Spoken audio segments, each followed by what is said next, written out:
Member नूर पे जलवा furrows सम्मानित मंच सैयद मेहर शाह बुखारी और मेरे सामने बैठे मेरे इत्तातुल बुजुर्गों और मेरे नौजवान साथियों, अस्सलाम वालेकुम व रहमतुल्लाहि तआला व बरकातहू। एक बार दुरूद पाक पढ़ लीजिए।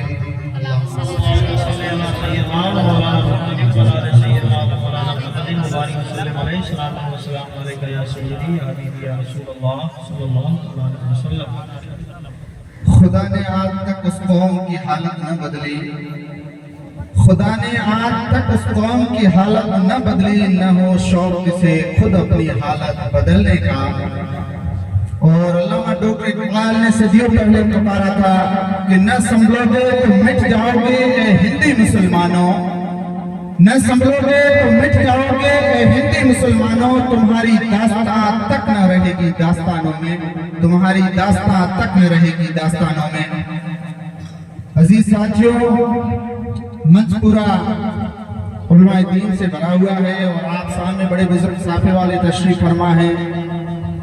मेरी हमेशा एक आदत रही है कि जब कभी मुझे अपनों के अंदर मौका मिलता है तो मैं हमेशा दुखती हुई रंग के ऊपर हाथ रखता हूँ और जो हमारी कमियां हैं वही मैं बयान करता हूँ। आज इस शिक्षा के दौर की बात की जाए, एजुकेशन के दौर की बात की जाए, इस कंप्यूटर के युग की बात की जाए, तो आज जिस चीज का हमें और पूरी समाज अपनी को कंपटीशन होना चाहिए वो हमारा कंपटीशन नहीं है। आज हमारा कंपटीशन जिस चीज के लिए होना चाहिए उस कंपटीशन के अंदर हम बिल्कुल जीरो है। आप आईएएस का रिजल्ट देख लीजिए, आरपीएस का रिजल्ट देख लीजिए, आईपीएस का रिजल्ट देख लीजिए, पुलिस कांस्टेबल का रिजल्ट देख लीजिए, छोटे से छोटे भर्ती का रिजल्ट देख लीजिए। उसमें गिने चुने मेरी कौम के युवा होते हैं, बाकी दूसरी समाजों के बच्चे होते हैं। अजीज दोस्तों और बुजुर्गों, हमने कंपटीशन किस पे किया है? हमने कंपटीशन सिर्फ और सिर्फ किया है कि एक भाई ने एक गाड़ी ले ली है तो मुझे उसकी बात गिरानी, मैं 2 गाड़ियां लेके आऊंगा। हमने कंपटीशन किस चीज पे किया है कि हजरत ने अपने बेटे की शादी के अंदर 25 लाख खर्च किए हैं तो मैं अपने बेटे की शादी के अंदर 50 लाख खर्च करूंगा। हजरत ने अपने वालिद मोहतरम के ओसी के लिए 20 लाख खर्च किए थे तो मैं 60 लाख खर्च करूंगा। अजीज दोस्तों और बुजुर्गों, हमारा ये कंपटीशन हरगिज नहीं होना चाहिए। हमारा कंपटीशन तो इस चीज के ऊपर होना चाहिए कि इस हजरत के एक बेटे के 10वीं या 12वीं क्लास के अंदर 95% बन गए हैं तो मैं मेरे बच्चे को ऐसा पढ़ाऊं कि वो 98% लेकर के आए और जाकर के कौम की रहबरी करे, कौम की अगुवाई करे, कौम का लीडर बन करके सच्चा कौम की काम करे। अजीज दोस्तों और बुजुर्गों, बात करें राजनीति की तो राजनीति के अंदर अपन कभी चले जाए तो 5 साल के लिए अगर हार गए तो 5 साल जेल की तरह काटने पड़ते हैं। और अगर आपका बेटा, आपका भाई, आपका बच्चा अच्छा ऑफिसर बन गया तो 50 साल उसकी जिंदगी रहेगी और 50 साल तब तक नौकरी करेगा, उसकी सरकार रहेगी। वक्त का बड़ा मिनिस्टर भी उसके सामने जाएगा, आईएएस और आईपीएस होगा। तो अजीज दोस्तों और बुजुर्गों, ये शिक्षा की बात मैं इसलिए कर रहा हूँ, ये दौर शिक्षा का दौर है, ये दौर इल्म का दौर है, ये दौर तालीम का दौर है, ये दौर एजुकेशन का दौर है।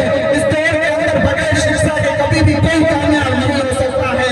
किसी ने कहा था कि जिस जगह और जिस इलाके में बरसात नहीं होती है वहाँ की फसलें बर्बाद हो जाया करती है, और जिस परिवार, जिस समाज में इल्म नहीं होता है, तालीम नहीं होती है, उसकी नस्लें बर्बाद हो जाया करती है। अजीज दोस्तों और बुजुर्गों, मिले वक्त के अनुसार लास्ट बात में मेरी हाथ जोड़ करके मेरे युवा भाइयों से गुजारिश करूंगा। मैंने पहले दफा ही कह दिया था कि मैं दुखती हुई रग के ऊपर हाथ रखूंगा। आज हम चाहे वो फेसबुक देख ले, व्हाट्सएप देख ले, इंस्टाग्राम देख ले, किसी भी सोशल मीडिया के प्लेटफॉर्म के ऊपर जाते हैं, आज मेरी उम्र के हमारे नौजवान भाई मोटरसाइकिल और गाड़ियों को किस तरह से कट मारते हुए चलाते हैं। अल्लाह न करे कल कोई हमारे साथ हादसा हो जाए। हम देखते हैं अपनी माथे की आंखों से, हम हमेशा सुनते पढ़ते देखते हैं इस चीज को कि फला जगह आज ऐसा एक्सीडेंट हो गया। आज वो 30 सेकेंड के वीडियो के चक्कर में अपन अपनी कीमती जिंदगी को बर्बाद कर रहे हैं। अजीज दोस्तों और बुजुर्गों, जब तुम घर से बाइक लेकर के निकलो, कहो कि मुझे रील का वीडियो बनाना है, तो वो घर से बाहर निकलते वक्त तुम्हारे दामन फैला के लिए, तुम्हारे लिए दुआ करने वाली, घर के दरवाजे के ऊपर खड़ी होकर के टक की नजरें लगा करके तेरा इंतजार करने वाली उस माँ के लिए कुछ देर सोच लेना। वो बूढ़ा बाप जो बुढ़ापे के अंदर चारपाई के ऊपर लेटा हुआ है, और जवानी के अंदर जब तू छोटा सा था तब उन्होंने अपने बदन के ऊपर कपड़े तक नहीं पहने, तुझे अपने कंधे पर उठाया और सोचा था कि मेरे बुढ़ापे का सहारा होगा। उस बाप के लिए हाथों में पड़ी हुई छुरियों को देख करके उस बाप के लिए एक सेकंड के लिए सोच लेना। वो भाई जो तुमने हमेशा इस चीज के लिए पैसे तुम्हारे ऊपर खर्च करता था कि ये मेरा भाई है, बड़ा होगा तो मेरे कांधे मजबूत होंगे, वो बहन उसके लिए सोच लेना जो ससुराल में बैठी हुई है, तेरी हमेशा इंतजार करती रहती है कि मेरा भाई आएगा और मुझे अपने पीहर लेकर के जाएगा, मेरी मम्मी पापा से मुलाकात करवाएगा। हम एक 30 सेकंड या 60 सेकंड के वीडियो के लिए अपनी कीमती जिंदगी को बर्बाद कर देते हैं। अल्लाह न करे ऐसा कभी हादसा न हो। हमने देखे हैं हमारे नौजवान भाई हमसे कई रुखसत हो गए और इसी वीडियो और स्टेटस के चक्कर में, हाँ आप अच्छी बातें शेयर करें, कोई उसमें हर्ज नहीं है। अजीज दोस्तों, बुजुर्गों, आप लास्ट मेरी बात, आप अपने बच्चों को दीन भी पढ़ाओ और दुनिया भी पढ़ाओ। दीनी तालीम के साथ साथ आज इस युग के अंदर ये कंप्यूटर का दौर है, ये शिक्षा का दौर है। इस दौर के अंदर बगैर कामयाबी कभी भी, हमें शिक्षा के बिना कभी भी कामयाबी नहीं मिल सकती है। अजीज दोस्तों, बुजुर्गों, बने इन्हीं शब्दों के साथ अपनी कुर्बानी को विराम दे रहा हूँ कि प्यार के चमन तहजीब के गुलिस्तान में रहता हूँ, प्यार के चमन तहजीब के गुलिस्तान में रहता हूँ। मुझे नाज है, मुझे फख्र है, मैं सरजमीन हिंदुस्तान में रहता हूँ। रहा गुलशन तो फूल खिलेंगे, गम मत करो साथियों, जिंदगी ने वफा की, जिंदगी ने साथ दिया, इस मन से इंशाअल्लाह फिर कभी मिलेंगे। अस्सलाम वालेकुम।